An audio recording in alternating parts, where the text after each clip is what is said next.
Assalamualaikum warahmatullahi wabarakatuh.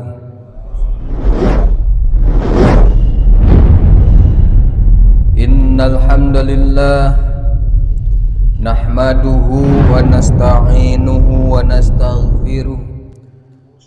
wa na'udzu billahi min sururi anfusina wa min sayyiati a'malina. May yahdillahu fala mudhillalah wa may yudlil fala hadiyalah. Asyhadu an la ilaha illallah wahdahu la syarikalah wa asyhadu anna Muhammadan abduhu wa rasuluhu la nabiyya ba'dah. Subhanaka la ilma lana illa ma 'allamtana innaka antal alimul hakim. Wa tub alaina innaka antat tawwabur rahim. Allahumma salli ala sayyidina Muhammadin al-fatihi lima ughliqa wal khatimi lima sabaq nasiril haqqi bil haqq wal hadi ila siratikal mustaqim wa ala alihi haqqa qadrihi wa miqdarihil azim. Rabbi shrahli sadri wa yassirli amri wahlul 'uqdatam min lisani yafqahu qawli. Amma ba'd. Puja kalih puji serta syukur disanggakeun ka zat Allah Rabbun Ghafur. Alhamdulillah urang sadayana tiasa deui riung mumpulung bongkok ngaronyok hempak merbayaksa di tempat anu mulia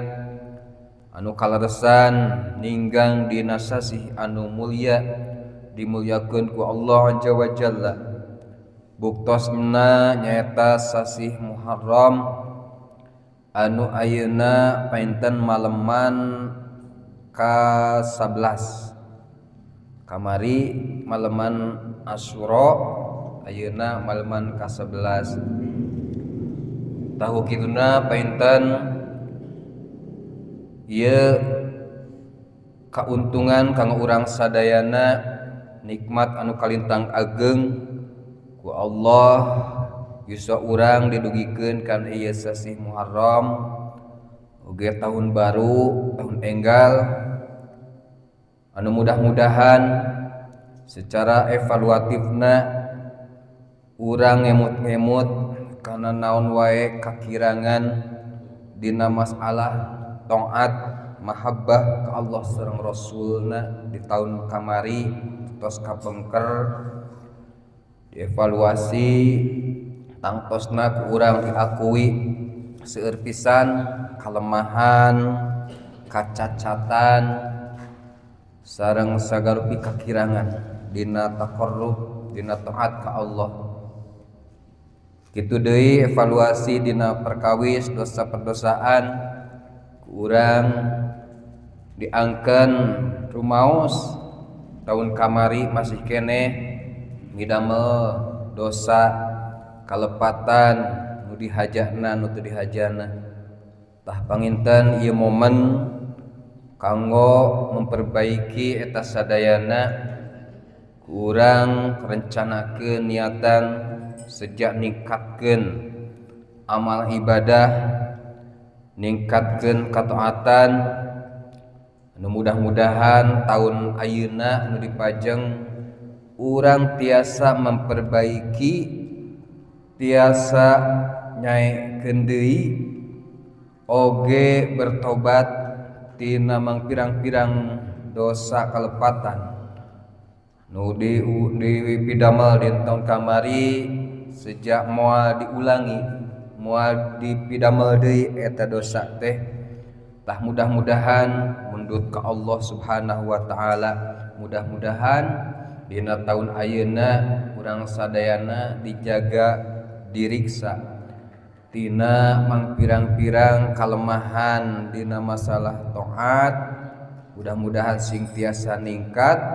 atuh dina masalah dosa mudah-mudahan dosa nu kapengker ku Allah dihapunten urang sadayana sejak bertobat aya rasa nadama dina kolbu nalangsa hanjakal diangkeun ku urang baheula pernah ti soledat ucapan ti soledat paningali ti soledat panguping kitu deui laku lampah ku kituna mudah-mudahan eta sadayana ku Allah dimaafkeun dihapunten atuh urang sejengan niatan insyaallah mudah-mudahan dina taun ayeuna nu dipajang urang teu ti soledat deui atanapi tiasa minimalna meminimalisir karena eta kalepatan oge tangtosna mudah-mudahan sing aya dina inayah pertolongan Allah Subhanahu wa taala atuh tina ieu sagarupi nikmat ku Allah dilungsurkeun ka urang sadayana urang tiasa bersyukurna dari sakedah namanya kamari teh dinten tadi dinten Kemis teh saum kitu tah saum alhamdulillah bagja kacida anu midamel kana eta saum Asyura mudah-mudahan anu saum dina dinten Tasu'a rebona sareng Asyura dinten Kemisna sing makbulah aya dina panampian Allah Subhanahu wa taala oge mabruroh makin barokah tina eta saum Tasu'a sareng Asyura atuh urang anu tacan mampu karena hilap karena hoream males kitu nya sunat mah leuwih males tinimbang Ramadan soalna naon eueuh batur jeung henteu sahur aduh sapoho jadi tah subuh teh keur tiris-tirisna teh kalodeur weh ninyuci kopi diregot ayeuna teh Asyura poho keur mah poho ditambah hoream atuh beuki we boga dalil kitu nya tah panginten mudah-mudahan we kanggo ngagentosanana eta nya da moal tiasa kegentosan kitu nya nu tos kalewat nanging penten urang mah umat anu kayis disuprih ku agama teh janten hamba anu kayis cerdas terlewat satu mutiara di masa lalu kita mencari lagi mutiara-mutiara lain dari arah jalan yang berbeda gitunya duh kamari mah geus kaliwat ya teu puasa mangga naon wae sebagai gegentosna gitunya seueur pisan kasayan-kasayan anu tiasa dipidamel diantawisna bae bade salat sunatna gitunya tah salat sunat tasbih pidamel deui tapi eta mah sok teh di bumina masing-masing gitunya bumina masing-masing tapi salat sunat naon bae gitu tah anu arang langka ku urang dipidamel tanapi seueur pisan opsi pilihanana eta termasuk sedekah gitunya tah sedekah dina ieu sasih Muharram karena naon dina sasih Muharram ieu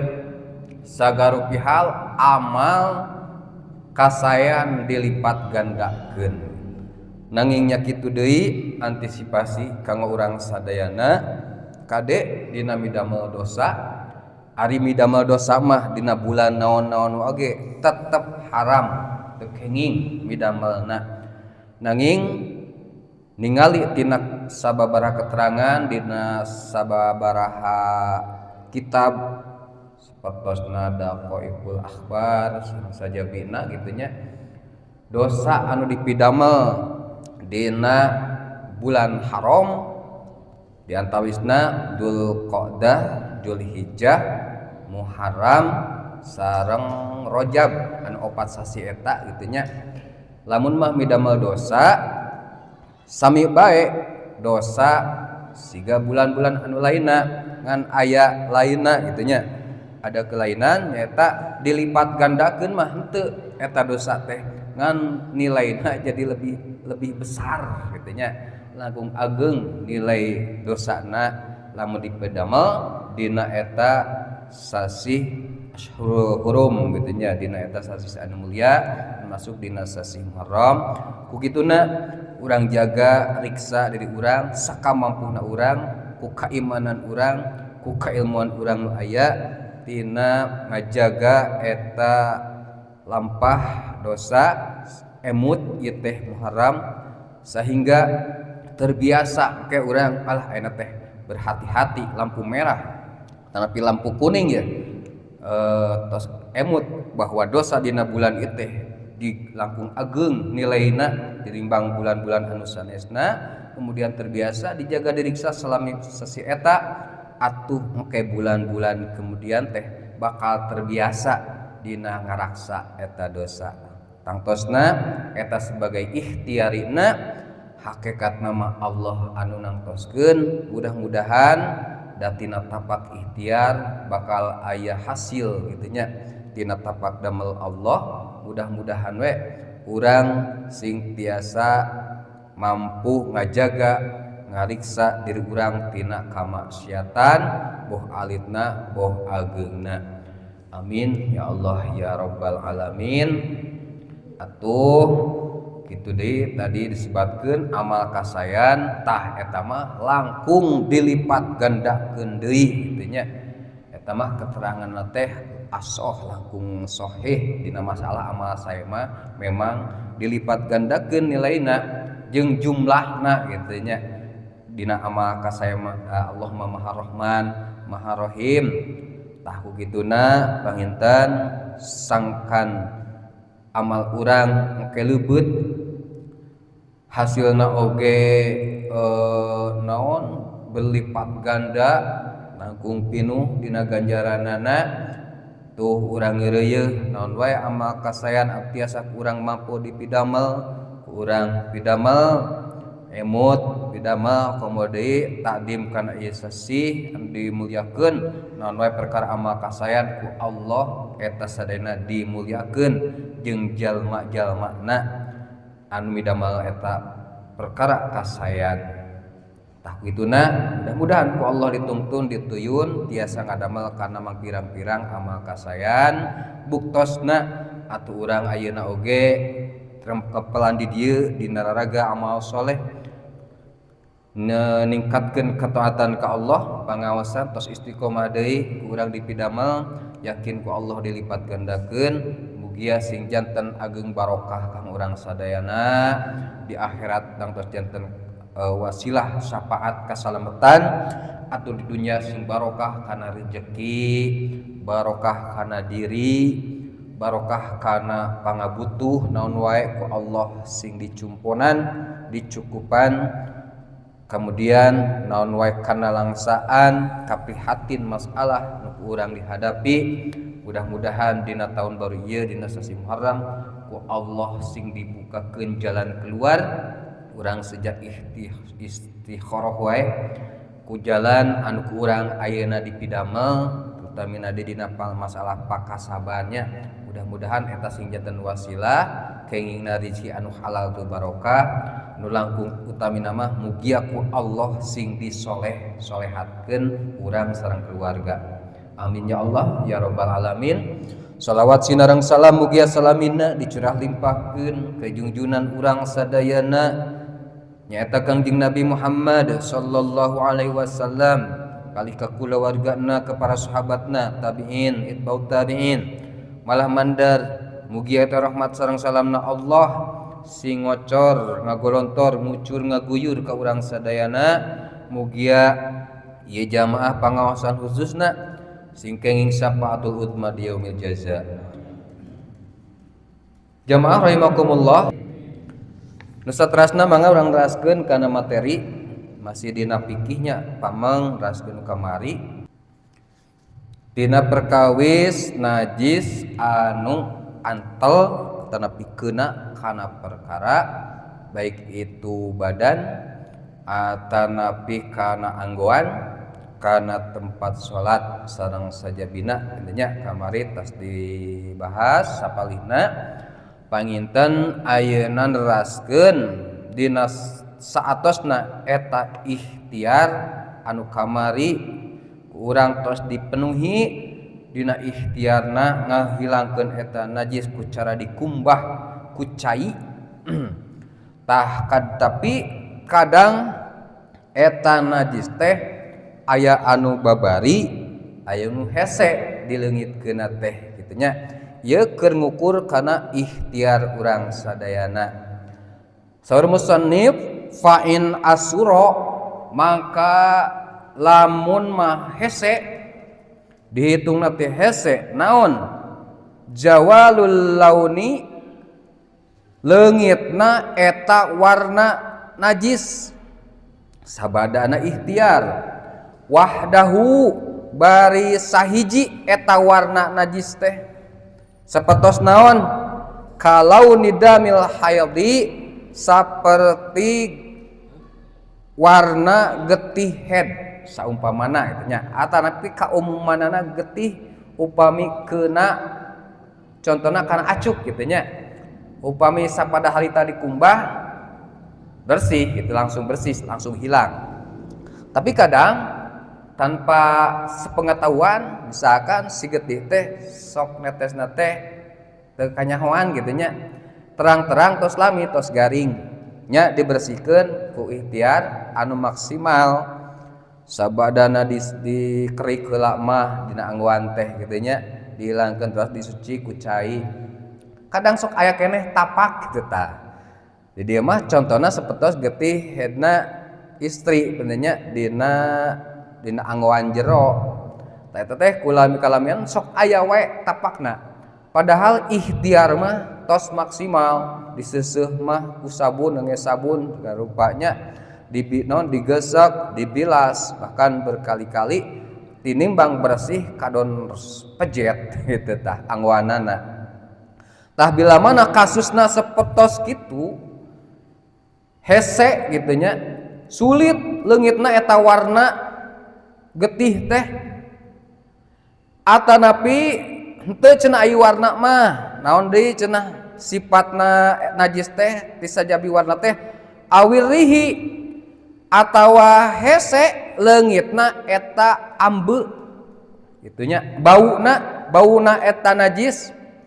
wahdahu bari mencil hiji bauna teh sarupa bauna teh nya seungitna tapi bauna eta najis teh hiji we teu bermacam-macam seperti naon cenah karo ihatil khomri seperti bauna khomer arak al atiqati anu tos lami misalkan arak takkan tos netes gitu nya kana acuk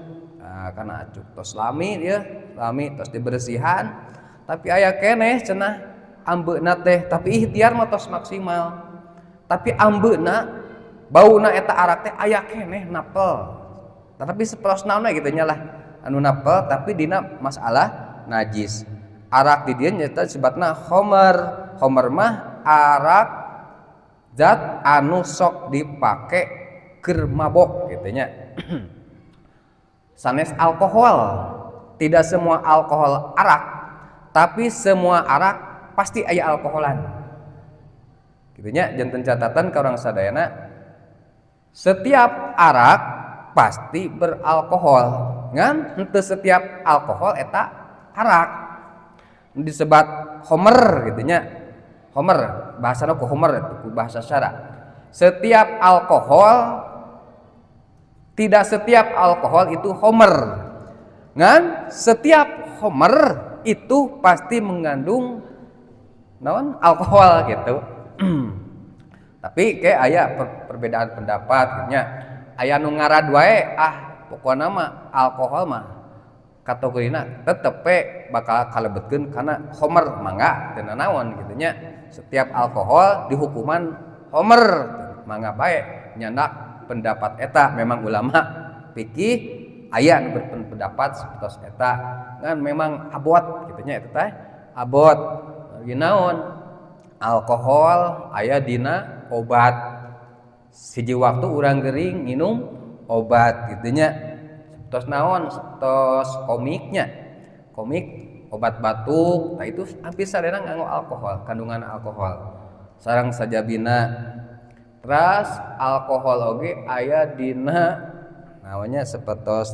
anu sanesna lah sepertos parfum kadang dina parfum ayanya anu nganggo alkohol. Terasna deui secara anu biologisna beh dina bubuahan oge eta teh aya mengandung alkohol. Tak kumahanya da lamun diteliti dina bubuahan aya kandungan alkoholna nu mawi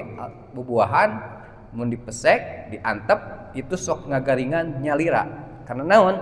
Zat alkoholna kan keluar, kabur. Terus gitu. Mangga eta mah kantun urang bade nyanak anu mana?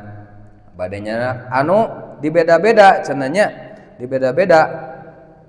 Anu kaasup homer mah memang alkohol anu aya dina arak gitunya. Eta kasebutna homer anu khusus we dipake keur mabok kitu deui sapertos alkohol anu aya dina lem. Mata lem mangga eta mah nyangakeun nya da pasti dina setiap lem aya kandungan alkohol kitu nya alkohol. Lamun mah eta lem teh dipake mabok maka hukumna janten khamr kalebetna kategori khamr. Tapi lamun eta lem dianggona sanes kanggo mabok kanggo keperyogian karena hajat naon pangabutuh kitu nya tah eta mah teu kasebutkeun khamr. Eta pendapat anu pertengahanana kitu nya anu pertengahanana. Tah seperti cenah kumaha lamun eta ambeuna arak teh napel tah nya dina anggoan atau dina naon tempat salat kantos netes aya arak meureun netes kana eta tempat tapi geus lila geus heubeul geus dicuci tos ikhtiar ngabersihkeunana secara maksimal tapi anggar we ambeuna aya keneh. Nah, terasna deui waba di anwa'il ghaid jeung hese leungitna sapalihna rupa kotoran. Ghaid teh kotoran nya kotoran naon we? Ghaid biasana mah ghaid mah bahasana teh kotoran manusia.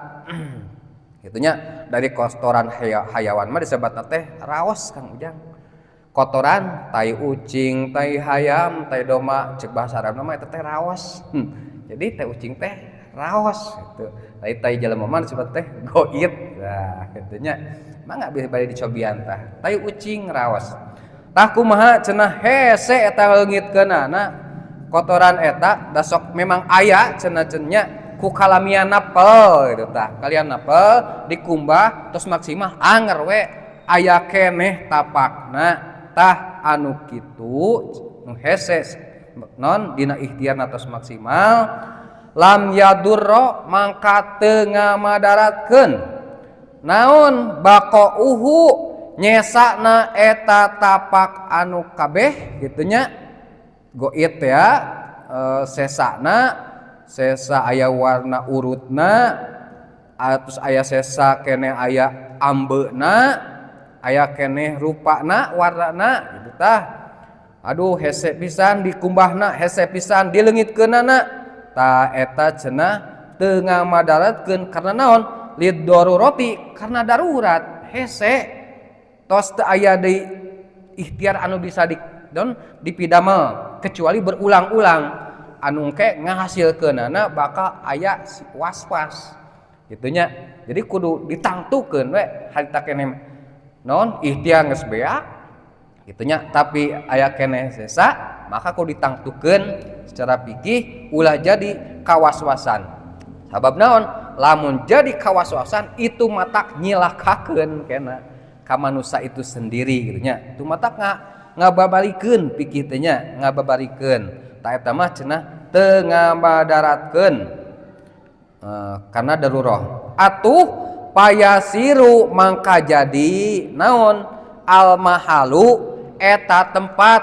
anu pernah kakeunaan ku pirang-pirang anu tadi gitu nya warna getih aya keneh wae tapakna tilas kacakslakan arak homer gitu tah aya keneh ambeuna padahal tos diwasu maksimal kitu di kotoran aya keneh wae tapakna dina eta tempat teh atanapi dina eta anggoan teh maka tohiron eta dianggap suci tohiron maka suci hakikotan dina hakikatna gitunya. Tah eta kurang cepeng supatos nek itu supatos teu janten kawas-wasan cek ulama canak wae pendapat ulama ieu sareng musannif eta sadayana dianggap tohiron hakikotan nu suci eta tempat teh eta anggota teh tos weh dianggap suci dina pada hakikatna. Wala farqo jeung teu aya bedana bainal mughalladati antara tapak urut gitunya tapak najis mughalladoh wa ghairiha jeung salianti najis mughalladoh. Nah eta mah teu aya bedana tapak eta teh nu penting mah tos ikhtiar gitunya secara syar'i tos maksimal tos dipenuhi aya keneh di sana teu bisa wae kecuali bakal timbul was-was atau we ambil keputusan dina hate eta teh tos suci gitunya. Wayaduru tah enak beda deui masalahna wayaduru jeung ngambadaratkeun naon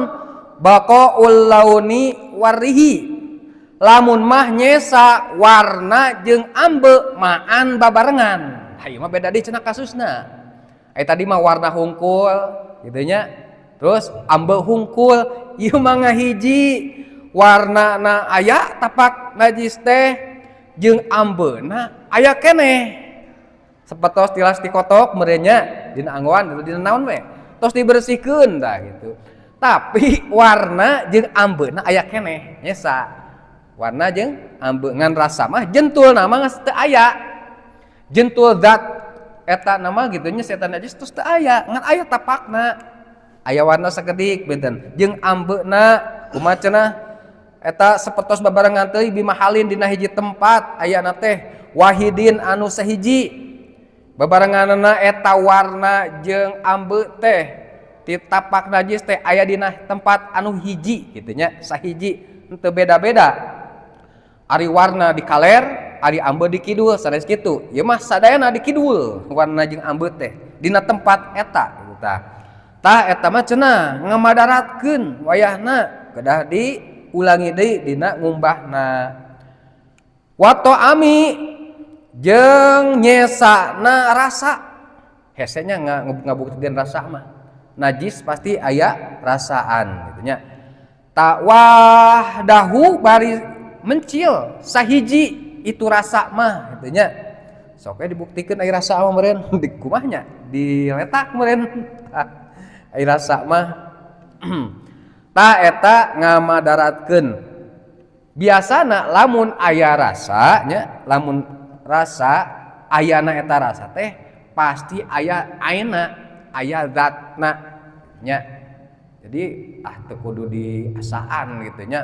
geus we urang apal makrifat deui oh eta teh najis oh eta teh dikotok eta teh tai cak-cak eta teh tai naon gitu nya apa deui jadi teu kudu diasaan.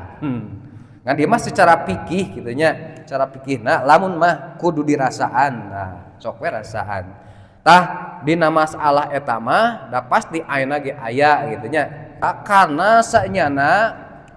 nyesana eta mazkur kabeh, warna jeung ambe babarengan, nyesana teh atanapi aya rasa eta najis, rasa hungkul berarti ayeuna aya.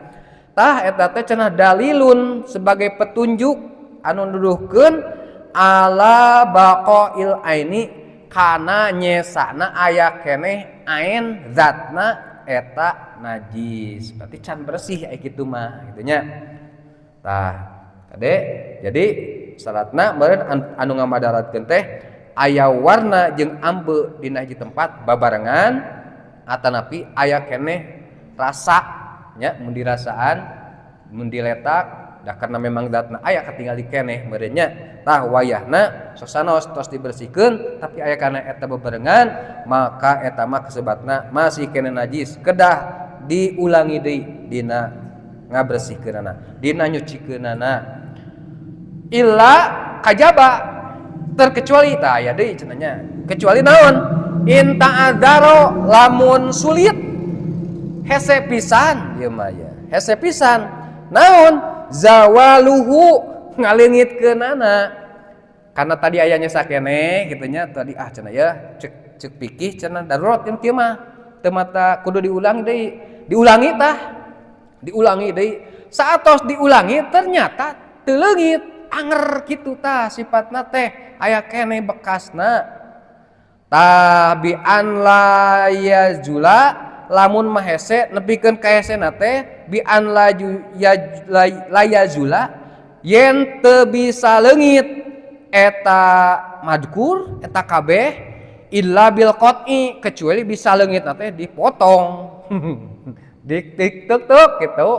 ditek naonna mun keuna kana angwan tek angwanana kana karpet ditek karpetna urangnya kitu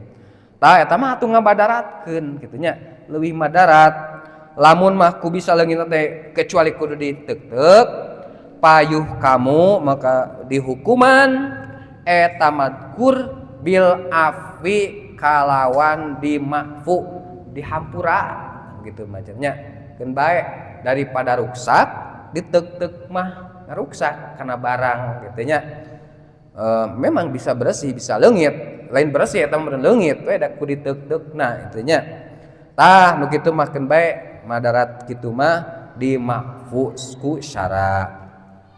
wayajuju jeung menang naon daukul mahali ngaletak tempat idza golaba di mana-mana ngalindih ala dzonnihi kana panyangkana si jalma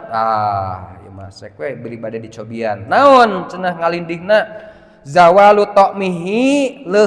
leungitna rasa eta najis ba'dal gosli saatosna dikumbah lil hajati karena butuh we kana ngalindih teh mah nya aya keneh ieu mah cenah nya aya keneh etana non najisna ngan geus eueuh we warnana jeung ambeuna mah kitu nya ngan sigina tapak aya keneh abis ibid gidon tah mangga meunang maka we meunang cenah tah diletak kita tempat ari kersa mah kitu nya karena dihajati karena butuh naon butuh keyakinan meureun ieu mah keur jalma anu geus keuna ku was-was bisa heuli leungit was-wasna teh ku diletak heula tempatna diyakinkeun heula eta tapak najis teh rasana kumaha nah rasa najis tah henteu tah kitu nya tos pembuktian bisa cenah leungit was-wasna nyapek bae kitu nya cek sara ari eta mah meunang di dieuna jajuju kitu nya naon cenah kusabab eta aladonhi kana panyangkana sejama naon jawalu ta'mihi leungitna rasa eta najis ba'dal gosli li hajati kama lawis tabaha saperti perkara lamun mah saliru atanapi nyalirukeun ngamang-mangkeun gitu nyamarkeun alai ka itu jalma naon mutanajis perkara anu kanajisan wa tahirun jeung suci nah ieu teh mutanajis atanapi suci gitu nya terus we bingbang da was-was teh kecuali bisa hilang was-wasna teh ku diletak heula dibuktikeun fa innahu mangkasanya eta sanya tingkah jeung kalakuan ya juju meunang cenah nya lahu ka itu jalma naon ada aldauku ngaletakna liyahripa pikeun nganyahokeun atau haro kana suci min goirihi tina salyanti anu suci gitu nya saatosna diletak mah bakal kabuktian ieu teh suci atanapi acan suci gitu nya bihilapi ma beda deui jeung perkara idza kanat di mana bukti naon an najasatu najis muhaqqaqatan anu dinyatakeun tah payah rumu mangka haram ngaletakna kecuali cenah lamun mah bukti eta najis teh katingali jentulna kitunya yakin gitu eta teh memang aya keneh najisna gitu tah tanu kitu mah tong biasaan daku ngonsumsi ngaletakna eta najis teh janten haram gitu nya danu tadi mah keur ngabuktikeun keur jama anu was-was etos mah nyata aya keneh najisna tos teu kedah diletak deui kitu nya teu kedah diasaan sabab ninggangna haram ku ngaletak eta najis karena ngaletak sami sareng nuang kitu nya sareng nuang, maka haram jalma nuang kana najis. Saitulah cekapnya. Mudah-mudahan panginten tina urayan anu nembe, mudah-mudahan aya manfaatna khususna kanggo abdi anu ngadaresna, umumna aya manfaatna oge sadikeun kanggo palawandi.